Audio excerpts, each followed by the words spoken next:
Abra comigo a sua Bíblia no livro de Jó.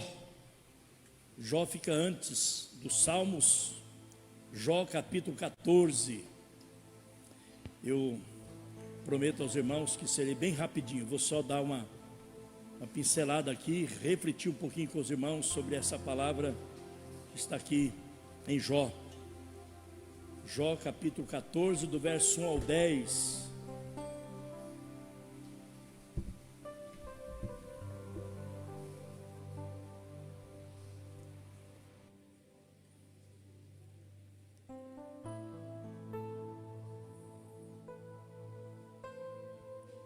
Acharam, irmãos? O homem nascido da mulher é de bem poucos dias e cheio de inquietação. Sai como a flor e seca, foge também como a sombra e não permanece. E sobre esse tal abres os teus olhos, e a mim me fazes entrar em juízos contigo. Quem do imundo tirará o puro? Ninguém. Visto que os seus dias estão determinados, contigo está o número de todos eles. Tu pusestes limites e não passará além deles. Desvia-te dele, para que tenha repouso, até que, como jornaleiro, tenha contentamento no seu dia. Porque há esperança para a árvore, que, se for cortada, ainda se renovará, e não cessarão os seus renovos. Se envelhecer na terra a sua raiz, e morrer o seu tronco no pó, ao cheiro das águas brotará e dará ramos como a planta.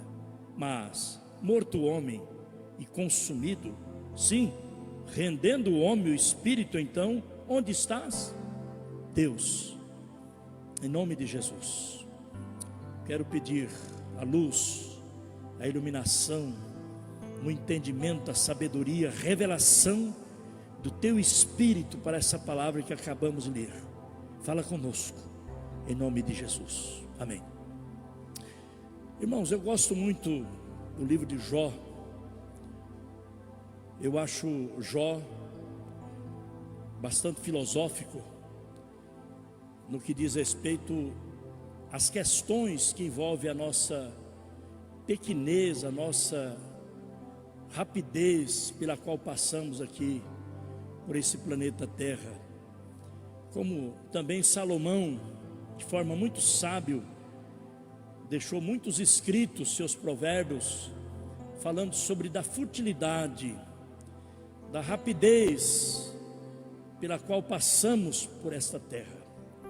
E o salmista, acompanhando esse mesmo raciocínio, ele fala do tempo, que é de 70 anos, alguns por serem robustos chegam a 80, mas o que passar disso é canseiro e enfado. E a gente caminha por toda a Bíblia, e essa realidade que a Bíblia nos ensina, quebrando da mente do homem, do coração do homem, esse pensamento de que nós somos eternos, de que nós nascemos para viver para sempre, para dar de vez em quando um lembrete para cada um de nós, que nos esquecemos, que nós somos falíveis, que nós somos limitados, que nós somos mortais, que o nosso tempo é curto. Você já se olhou no espelho e já fez uma retrospectiva? Olhou para o seu cabelinho, olhou para as suas ruguinhas e pensou naquele tempo quando você era bem jovem? Eu faço isso de vez em quando. Eu falei, meu Deus, como o tempo passou rápido, olha quem eu sou hoje. É a futilidade da vida. E Jó está falando exatamente isso. Ele diz assim, olha, presta atenção nessa palavra de Jó, que sabedoria que o Espírito Santo inspira Jó. O homem nascido da mulher, tem uma tradução, o homem nascido de mulher, mas existe homem nascido de outro ser que não seja mulher? Homem? O Espírito Santo com certeza já está falando para o Jó, existe sim. Existem aqueles que vão nascer do Espírito. O homem nascido de mulher, gerado no ventre de uma mulher, ele vive pouco tempo, e esse pouco tempo que ele vive é cheio de agitação, de gemidos, de dores, de sofrimentos, de aflições. Esse homem exterior, esse homem físico, biológico. Mas existe um homem não gerado por mulher, mas gerado pelo Espírito, que é o contrário de tudo isso. Vive numa dimensão sobrenatural e não tem limite para ele, porque quando a vida física terminar, a outra começa e é eterna. Louvado seja Deus. O homem nascido de mulher, vive pouco tempo e cheio de aflição. Ele fala aqui, e é interessante quando eu quero resumir bem aqui. O verso 10 diz assim: há esperança para a árvore, porque mesmo morrendo, lá fica as suas raízes na terra, e ao cheiro das águas, com a água se renova. Mas para o homem, ele está falando agora da nossa vida física. Para nós não há esperança humanamente falando. Ou seja, eu vou ressuscitar ou vou ser arrebatado no dia da volta de Jesus, mas eu não vou usufruir. Deus não vai me dar a condição de voltar a viver na mesma dimensão que eu vivo hoje, usufruindo de tudo que eu tenho, meu carro, minha casa, meus móveis, desfrutando até da igreja. Não, eu vou ressuscitar, vou ter uma nova vida, mas nada disso mais vai me prestar para alguma coisa, porque agora os valores são celestiais. Jó não está de maneira nenhuma dizendo que o homem morreu, acabou, nada disso. Tem gente que interpreta assim. Ele não está falando, ele está falando que o homem nascido de mulher, o homem biológico. Não somos como os egípcios, que os faraós, quando morrem, sepultam eles lá. Você sabia que aquelas pirâmides tão famosas lá do Egito, aqueles são sepulturas dos faraós, sabiam? São sepulcros dos faraós. Quanto maior, mais riqueza era mais rico era o faraó, mais coisa eles tinham. Porque lá dentro eles colocavam carruagem, os cavalos, os móveis, utensílios, tudo que eles usavam, colocava lá dentro da pirâmide, porque eles criam que quando esse faraó ressuscitasse, ele ia querer tudo de volta. Eu não quero nada de volta, porque eu não vou usar mais nada do que eu tenho aqui de material eu vou usar, porque a nova vida lá, essas coisinhas não mais faz sentido. Louvado seja Deus. Os valores celestiais são mais elevados. Com isso a Bíblia está dizendo para você e eu temos uma visão diferenciada. Deus nos dá, sim. Deus nos abençoa, dá carro, dá casa, dá um monte de coisa, dá um padrão de vida muito bom, tranquilo para você, sim. Mas a Bíblia diz para você não pôr o coração nisso, porque tudo isso vai acabar e você não vai levar com você, e você também não vai precisar na outra vida. Deus tem coisa melhor para você. Deus tem coisa lá no céu para você. É para nós vivermos de forma desapegados, nós vivermos de formas desprendidos, não colocar o coração nas coisas materiais, usufruir sim, com sabedoria, discernimento, mas despreendimento. Amém, meus irmãos? Por quê? Primeiro, precisamos usar o que Deus nos dá de forma entendendo que Deus nos dá para nós desfrutarmos. Tem gente que é tão miserável que ganha e nunca usufrui, morre e deixa para os outros. Deus dá para você usufruir com sabedoria, com liberalidade e usando para a glória do nome dele. Deus te dá as coisas para você usar, não vai guardando. Uma pessoa disse uma coisa muito interessante, eu guardei. Ele disse: pastor, já notou que o homem, ele perde a saúde ganhando dinheiro, depois ele perde o dinheiro cuidando da saúde. Achei legal essa expressão. O homem se rebenta, morre de trabalhar, ganhando dinheiro, e depois ele gasta todo esse dinheiro cuidando da saúde que ele perdeu ganhando dinheiro.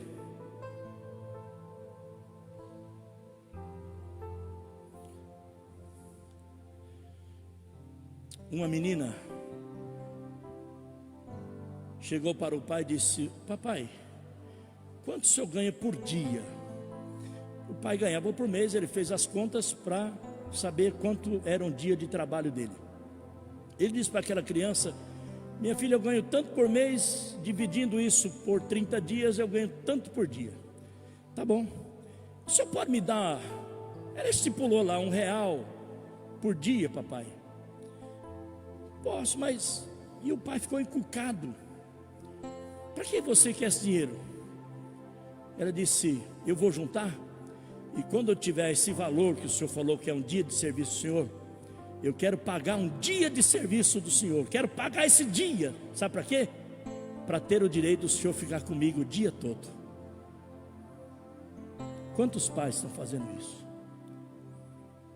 Quantos esposos estão fazendo isso? Quantos de nós como crentes estamos boicotando as coisas de Deus, valorizando mais as coisas materiais? A Bíblia diz que o reino de Deus precisa estar em primeiro lugar em nossas vidas. Quantas pessoas deixam de ler a Bíblia, deixam de vir ao culto,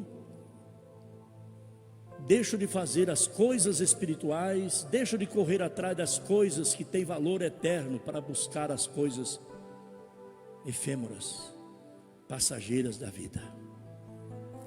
Eu quero pagar, eu quero ter esse dinheiro para dar para o senhor não ir trabalhar, mas para o senhor ficar comigo. Segundo lugar, nós precisamos entender como o nosso tempo é curto, é passageiro. A Bíblia diz para nós remirmos o tempo. Nós não perdermos tempo com coisa que não vale a pena. Diga comigo: não devo perder tempo com coisas que não vale a pena, que não edifica, que não vai trazer benefício nenhum. Irmãos, e como as pessoas gastam tempo com coisa que não vale a pena. E esse malvado desse aparelho, quantas horas, quantos minutos? Televisão, hoje televisão está caindo da moda, não é verdade? Hoje todo mundo com o dedinho ali, ó, fazendo exercício nos dedinhos, horas e horas, joguinho, não é verdade? Deus nos dá, e o tempo é curto. Nós não podemos perder tempo com coisa que não vale a pena gastarmos nosso tempo. Uma senhora idosa estava no ônibus coletivo, quando de repente num ponto, uma outra senhora mais nova, mais jovem, parecia que vinha do supermercado, apavorada, à hora do almoço, com um monte de sacolas, sacola para todo lado, nos braços, tal, correndo, subiu no coletivo, e o primeiro banco que tinha vaga era o lado daquela senhora idosa. E ela chegou e o ônibus já partiu, e ela meia desnorteada dentro do ônibus. Eu quando ando de ônibus, meu Deus do céu, eu sou uma tristeza. Eu vou para lá, eu vou para cá. E ela caiu naquele banco, e as sacolas foi por cima daquela senhora idosa. E aquela mulher ficou apavorada, falou: agora ela vai acabar comigo, vai ficar brava comigo. Cobriu aquela senhora de sacolas do mercado, de mexer de material que vinha do mercado. E aquela senhora idosa olhou para ela, e as duas trocaram olhares. E aquela jovem senhora que tinha feito aquela lambança olhou para aquela senhora de idade e disse: puxa, pensei que a senhora ia me dar uma bronca, ia ficar brava comigo. Ela sorriu e disse: para quê? Para que fazer isso? Para que nos estressar? Por que eu faria isso com você? Se a minha viagem ao seu lado é tão curta, eu vou parar no próximo ponto. Me chamou a atenção isso, irmãos. Diga para a pessoa que está ao seu lado: a minha viagem ao seu lado é muito curta. Muitos de nós vamos parar no próximo ponto. Não sei se eu ou você vamos parar no próximo ponto. Se não for no próximo, quem sabe no outro. Para que nos estressarmos? Para que ficarmos brigando? Por que ficarmos discutindo, nos degradando uns com os outros por coisas tão pequenas, coisas tão fúteis, coisas tão insignificativas, insignificantes? Por que brigar com você? Porque as sacolas caem em cima de mim? Para que perder tempo? Se a minha viagem ao seu lado é tão curta, eu vou descer no próximo ponto. Não dá nem para brigar. Você está brigando por coisas tão pequenas, perdendo sono, perdendo paz, perdendo amizade. Está perdendo amizade com pessoas. Se o nosso tempo é tão curto por essa vida, nessa vida, nosso tempo de passagem aqui é tão rápido, que não vale a pena nós perdermos tempo com coisa que não vale a pena. Gaste o teu tempo com coisa que verdadeiramente vale a pena. Picuinha, deixa para lá. O que importa é o nosso relacionamento, a nossa amizade. Amém, meus irmãos? Para que nos estressar? Se a viagem é curta, se a jornada é passageira. Pense nisso. E por fim, nosso tempo é curto. Ninguém se conforma com tanta vida que a gente vive aqui na terra. Uma pessoa morre jovem, a gente chora, morreu tão jovem. Uma pessoa morre com idade avançada, a gente chora a mesma coisa. A pessoa está em coma, a família tem esperança de reviver, a pessoa continua viva, mas quando morre, o médico chega e diz: olha, entrou em óbito. Todo mundo chora. Porque nenhum de nós, seres humanos, nos conformamos por pouco ou muito que vivamos aqui. Por mais que vivamos, nós ainda não nos conformamos do tempo que nós vivemos. Por quê? Porque Deus colocou isso no coração do homem. A Bíblia diz que Deus fez tudo sabiamente e colocou, tem uma tradução, eu gosto muito dessa tradução disso, que diz assim: Deus fez tudo de maneira formosa e bela, e pôs no coração do homem o sentimento pela eternidade. Deus fez o homem, colocou no homem desejo, vontade, aspiração, vocação pela eternidade. É por isso que nós não gostamos de morrer. É por isso que nós não queremos morrer, porque nós somos vocacionados para viver eternamente. E quando a vida é interrompida, interceptada pela morte, nós choramos a perda do ente querido, porque nunca nos conformaremos com a vida curta que levamos. Onde diz: o homem nascido de mulher vive pouco tempo e de forma agitada. Isso deve servir para cada um de nós, deveria servir para a maioria dos homens, para nós crentes. Eu sou crente porque eu vi em Jesus a única maneira de viver para sempre. Aleluia! Eu sou crente porque eu vi em Jesus, na palavra de Deus, que quem crê nele, ainda que morra, viverá. Eu sou a vida, e quem crê em mim jamais morrerá. Aleluia! Eu sou crente porque esse medo da morte foi vencido por Jesus, e Jesus é o único que me garante continuar vivendo após a morte do meu corpo. Eu tenho a vida eterna.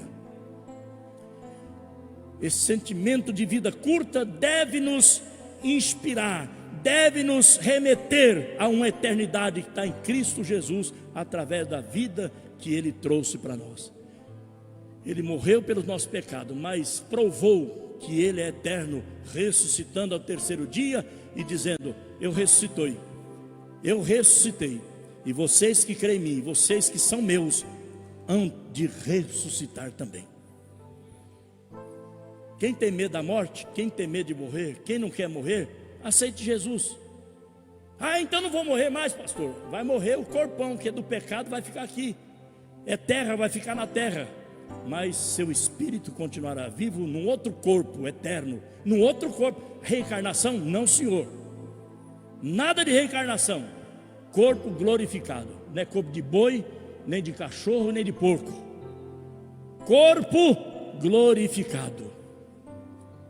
Você pode dizer aleluia? Dê um aplauso para Jesus.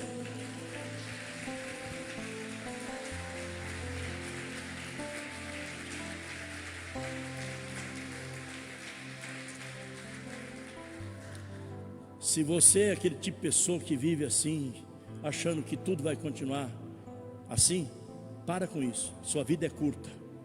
Diga mais uma vez para a pessoa que está ao seu lado: vamos parar de picuinha, porque a minha jornada ao seu lado é muito curta. No próximo ponto pode ser eu ou você que vai descer. Já prestaram atenção nos coletivos? Todo ponto de ônibus que o ônibus para, sobe e desce pessoas. O ônibus da vida é a mesma coisa. Nasce pessoas, estão subindo. Desce pessoas na frente dos cemitérios para ir para o túmulo.